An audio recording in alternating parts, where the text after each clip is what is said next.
Hi అండి. అందరు ఎలా ఉన్నారు? అందరూ హ్యాపీగా, హెల్తీగా ఉండాలని మనస్ఫూర్తిగా కోరుకుంటూ ఉన్నాను. ఎండలు స్టార్ట్ అయిపోయాయి కదండీ! ఒక మంచి వంటింటి చిట్కా చూపిస్తూ ఉన్నాను. ఇది చాలా బాగా పనిచేస్తుంది. ఒకసారి తప్పకుండా ట్రై చేయండి. ఫస్ట్ అయితే మనకి ఆ ఎండాకాలంలో ఎక్కువగా డైజెషన్ ప్రాబ్లమ్స్ వస్తూ ఉంటాయి కదా! అందుకోసం ఒక చిన్న రెసిపీ చాలా సింపుల్ ఈజీగా ప్రిపేర్ చేసుకోవచ్చు. ఫస్ట్ అయితే జీలకర్ర తీసుకున్నానండి. నేను చూపించాను కదా! గ్లాస్‌లో అంత తీసుకున్నాననమాట. నార్మల్‌గా మీరు 3 ఇంగ్రీడియెంట్స్‌తో చేస్తాము ఈ రెసిపీ.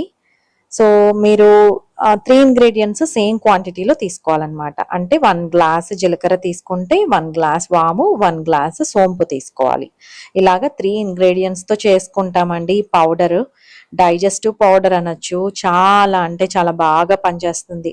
నేను ఎన్ని ఇయర్స్ నుంచి వాడుతున్నానో మీకు చెప్పలేను. అన్ని ఇయర్స్ నుంచి కూడా ఇదే ఫాలో అవుతూ ఉన్నాను. ఎక్కువగా మా బాబుకి డైజెషన్ ప్రాబ్లమ్స్ అలా వస్తూ ఉంటాయన్నమాట. సో, నేను రెగ్యులర్‌గా ఇది వాడుతూ ఉంటాను. నాకైతే ఇంకా మెడిసిన్ వాడాల్సిన అవసరం అయితే నిజంగా రాలేదండి. అనవసరంగా వేరే వేరే టాబ్లెట్స్, సిరప్‌లు ఇవన్నీ వాడటం కంటే కూడా ఎప్పుడైనా బయట ఫుడ్ తిన్నామనుకోండి కాస్త అనీజీగా అనిపిస్తే ఇలాగా ఈ పౌడర్ రెడీగా ఉంటే మనం జస్ట్ వామ్ వాటర్‌లో కలుపుకొని తాగేయొచ్చు. రిలీఫ్ వస్తుంది. మనకి తాగిన వెంటనే కాస్త హాఫ్ అన్ అవర్ అలా అవ్వగానే రిలీఫ్ వస్తుంది. చాలా మంచిదండి బాడీకి కూడా. ఫస్ట్ అయితే జీలకర్ర వేయించుకున్నాను. ఇవన్నీ కూడా ఐరన్ కడాయిలో వేయించుతూ ఉన్నానండి. స్లోగా వేయించుకోవాలి. హైలో పెట్టేస్తే ఇవన్నీ వెంటనే మాడిపోతాయి. కొంచెం చేదొచ్చేస్తాయి.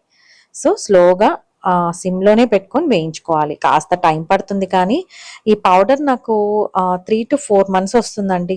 సో, ఇంకా ఆ తర్వాత మళ్ళీ ప్రిపేర్ చేసుకుంటాను. అంతవరకు మనకి ఇంకా మళ్ళీ ప్రిపేర్ చేసే అవసరం అయితే పడదు కదా! అందుకనేసి ఎప్పుడో ఒకసారి మన దగ్గర ఒక 15-20 మినిట్స్ టైం ఉందంటే గనక ఇలా ప్రిపేర్ చేసుకోవచ్చు. ఈ చిన్న గ్లాస్‌తో సరిపోతుందండి.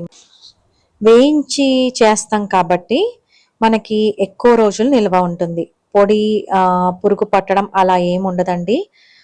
ఎన్ని రోజులైనా ఉంటుంది చెప్పాలంటే వేయిస్తాం కాబట్టి. అందులో గాజు జాడీలో పెట్టుకుంటే మనకి చూడ్డానికి అది కనిపిస్తుంది ఉంది అన్నట్టు, లేకపోతే మర్చిపోతాం కదా! అలాగే ఫ్రెష్‌గా ఉంటుంది. మళ్ళీ ఫ్రిడ్జ్‌లో పెట్టుకోవాల్సిన అవసరం అయితే నాకింతవరకు రాలేదు.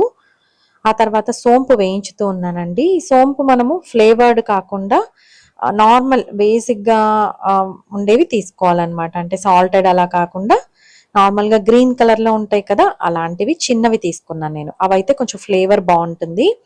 ఇలాగా 3 ఇంగ్రీడియెంట్స్ కూడా దోరగా వేయించుకున్నానండి. బాగా చల్లారిన తర్వాత గ్రైండ్ చేసుకుంటాను. ఈ మధ్య కాలంలో వీడియోస్ అయితే పోస్ట్ చేయట్లేదు కదా! ఇంకా పిల్లలకి ఎగ్జామ్స్ కదండీ! మనం డీవియేట్ అయిపోతే ఇంకా కష్టమవుతుంది. అందుకనేసి నేనైతే ఏ డీవియేషన్ లేకుండా తనే చదువుకుంటాడు, పెద్దవాడయిపోయాడు. బట్ నాకు పర్సనల్‌గా అలా అనిపిస్తుందనమాట. నేనేదైనా పనిలో బిజీగా ఉంటే అదొక రిగ్రెట్ లాగా అనిపిస్తుంది. తన ఎగ్జామ్స్ అప్పుడు నేను పట్టించుకోవట్లేదేమో అన్నట్టు. అందుకనేసి వీడియోస్ తీయట్లేదండి అంతే. అంతకు మించి ఇంకేమీ లేదు. ఇప్పుడైతే బాగా చల్లారిన తర్వాత పౌడర్ చేశాను. రీసెంట్‌గా నేను ఐకియాకి వెళ్ళానండి. వెన్స్‌డే వెళ్ళాను. థర్స్‌డే పోస్ట్ చేశాను video. Detail video. సట్లర్ hub video post చేశాను. మార్చ్ ఈ మంత్‌దే అన్నమాట. సో, మీరు తప్పకుండా చెక్ చేయండి. ఫర్నిచర్ తీసుకోవాలి అని అంటే గనక చాలా మంచి ఆఫర్స్ ఉన్నాయండి. బోలెడన్ని మంచి మంచి ఐటెమ్స్ కూడా ఉన్నాయి. ఒకసారి తప్పకుండా వీడియో చెక్ చేయండి చూడలేదనుకుంటే. మన ఛానల్‌ని ఫస్ట్ టైం చూస్తూ ఉన్నట్టయితే తప్పకుండా సబ్స్క్రైబ్ చేసుకోండి. అలాగే ఈ వీడియో హెల్ప్ అవుతుంది అని అనిపిస్తే మీ ఫ్రెండ్స్‌కి షేర్ చేయండి. మీకు నచ్చింది అంటే ఒక లైక్ మాత్రం ఇచ్చేయడం మర్చిపోద్దండి. ఎందుకంటే ఎక్కువ మందికి మన వీడియో రీచ్ అవ్వడానికి ఛాన్స్ ఉంటుంది. ఇప్పుడైతే ఈ పౌడర్ అంతా కూడా నీట్‌గా ఒక ఎయిర్ టైట్ జార్‌లోకి తీసుకుంటూ ఉన్నానండి. ఏదైనా గాజు జాడీ అయితే బెస్ట్. మనకి గాజు జార్స్ అయితే అందులో మనకు కనిపిస్తుంది ఫస్ట్ ఏ ఐటెమ్ ఉంది అనేసి. అందులోను ఫ్రెష్‌గా కూడా ఉంటుంది మనకి. ఇలాగ ఫైన్ పౌడర్ లాగా చేసుకోవాలి. ఆ తర్వాత మనకెప్పుడు కావాలంటే అప్పుడు కొంచెం గోరువెచ్చని నీళ్ళల్లో కలుపుకొని ఇమ్మీడియేట్‌గా తాగేయొచ్చు. లేదు కొంచెం టైం ఉంది అంటే మనం ఒక బౌల్‌లో ఒక హాఫ్ టీ స్పూన్ అండి తీసుకొని అందులో వాటర్ వేసుకొని కాస్త మరిగించి గోరువెచ్చగా తాగాలన్నమాట. చల్లార్చి గోరువెచ్చగా తాగాలి. అలా అయినా చేసుకోవచ్చు. ఇంకొక పద్ధతేంటంటే, మనం పెరుగులో మజ్జిగ చేసుకుంటాం కదా! మజ్జిగ చేసుకొని, అందులో ఒక హాఫ్ టీ స్పూన్ కలుపుకొని తాగొచ్చు. ఎలా చేసినా కూడా మంచి రిజల్ట్ ఉంటుందండి. ఒకసారి తప్పకుండా ట్రై చేయండి. రిజల్ట్ ఎలా ఉంది అనేది కూడా నాతో తప్పకుండా షేర్ చేసుకోండి. రెగ్యులర్‌గా బ్లోటింగ్ ఉన్నా కూడా, లేకపోతే రెగ్యులర్‌గా మనకి డైజెషన్ ప్రాబ్లమ్స్ ఎక్కువగా అనిపిస్తూ ఉన్న వాళ్ళు రెగ్యులర్‌గా మార్నింగ్ లేయగానే ఇలాగా హాఫ్ టీ స్పూన్ తీసుకొని గోరువెచ్చని నీళ్ళలో తాగండి. తాగిన తర్వాత ఇమ్మీడియేట్‌గా కాఫీ, టీ అలాంటివి తాగకుండా ఒక హాఫ్ అన్ అవర్ గ్యాప్ ఇవ్వండి.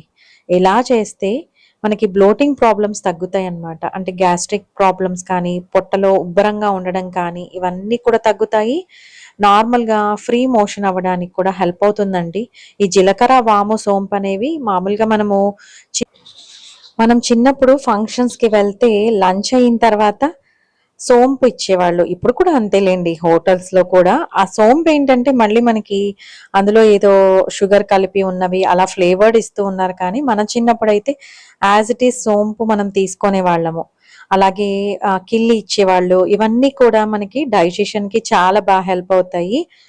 ఇంకా ఒకటి నాకు గుర్తొస్తుందండి. చిన్నప్పుడు మనము మన కిరాణా షాప్స్‌లో అట్లా దొరికేవి కదా! పప్పర్‌మెంట్లు జీలకర్ర వేసి ఉండేది లోపల. పైనంతా కూడా మనకి కలర్‌తో ఉన్న పప్పర్‌మెంట్స్ అన్నమాట. చిన్నవి జీలకర్ర పప్పర్‌మెంట్స్ చాలా బావుండేవి కూడా. మనం బాగా ఎంజాయ్ చేసేవాళ్ళము. అప్పుడు తినుబండారాలు కూడా మనకి పెద్దగా లేవు కానీ, ఉన్నవి కూడా మనకి ఏదో విధంగా హెల్త్‌కి మంచివే ఉండేవండి. ఇంకా చెప్పాలంటే మనకి హాజ్మోలా వచ్చేది. రూ. 2 చిన్న చిన్న ప్యాకెట్స్ వచ్చేవి. గుర్తుందా మీకెవరికైనా? ఇలాంటివేవైనా గుర్తుంటే గనక తప్పకుండా మన కామెంట్ సెక్షన్‌లో షేర్ చేయండి. నిజంగా చాలా మంది ఎంజాయ్ చేస్తారు. ముఖ్యంగా నేను ఎంజాయ్ చేస్తాను. అంతేనండి ఇవాల్టి నా వీడియో. మీకు గనక నా వీడియోస్ నచ్చినట్టయితే ప్లీజ్ లైక్ చేయండి, షేర్ చేయండి, సబ్స్క్రైబ్ చేయండి. మరో మంచి వీడియోతో మీ ముందుకొస్తాను. అంతవరకు సెలవు. సర్వేజన సుఖినో భవంతు. Thank you.